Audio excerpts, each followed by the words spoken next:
সরকারি নির্দেশনা অনুযায়ী রাজশাহীর সুপার শপগুলোতে পলিথিন ব্যবহার করছে না কর্তৃপক্ষ, তার পরিবর্তে কাগজ ও নেট ব্যাগ ব্যবহার করছেন তারা। এ বিষয়ে নিউ মার্কেট এলাকা থেকে আরও জানাচ্ছেন সহকর্মী বুলবুল হাবিব।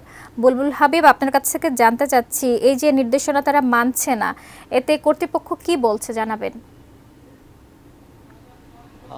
আসলে আমরা রাজশাহী শহরের তো বেশ কয়েকটি সুপার শপ রয়েছে। আমরা সেগুলোতে আসলে ঘুরে দেখেছি যে প্রত্যেকটা সুপার শপগুলোতেই এখন পর্যন্ত পাটের ব্যাগ বা কাপড়ের ব্যাগ, যেটা আসলে তারা এখানকার কর্তৃপক্ষ বলছে যে তারা ঢাকাতে অর্ডার দিয়েছে, সেগুলো এখন আসলে এখানে এসে পৌঁছায়নি। এ কারণে তারা আসলে পাটের বা কাপড়ের যে ব্যাগ সেটা আসলে ব্যবহার করতে পারছে না। এটা প্রত্যেকটা সুপার শপের ক্ষেত্রে আমরা দেখেছি, এবং তারা যেটা করছে এখন সেই সময়ে টুকুতে আসলে তারা কালকে এবং আজকে তারা হলো আসলে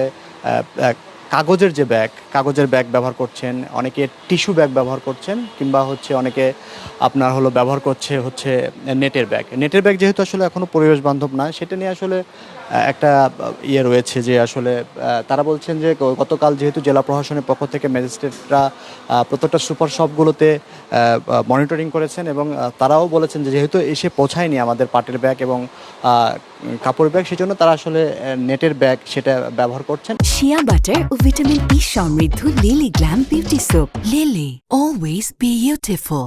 এর বাইরে কিন্তু তারা যেমন অল্প প্রোডাক্টের ক্ষেত্রে, পণ্য যেগুলো, সেক্ষেত্রে কিন্তু তারা তখন হচ্ছে যে কাগজের ব্যাগে ছোট ছোট কাগজের যে ঠোঙ্গা, সেগুলোতে আসলে তারা প্রোডাক্ট দিতে পারছেন।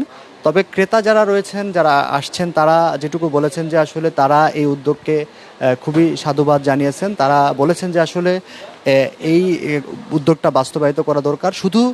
তারা যে শুধু হলো এই যে মানে মানে শপিং করার ক্ষেত্রে যে ব্যাগের যেটা পলিথিন ব্যাগ নিষিদ্ধ, সেটা না।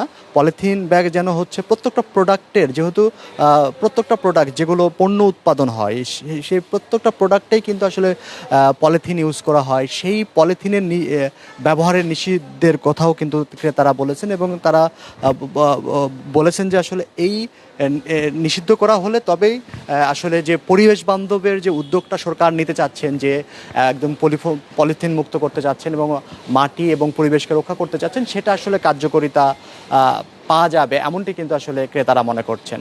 তো শাকিলা, এই ছিল এখান থেকে রাজশাহীতে যে আসলে সরকারি যে নির্দেশনা অনুযায়ী পাট এবং কাপড়ের ব্যাগ এখনও ব্যবহার শুরু হয়নি, কিন্তু কাগজ এবং টিস্যু এবং নেটের ব্যাগ সেগুলো ব্যবহার করা হচ্ছে।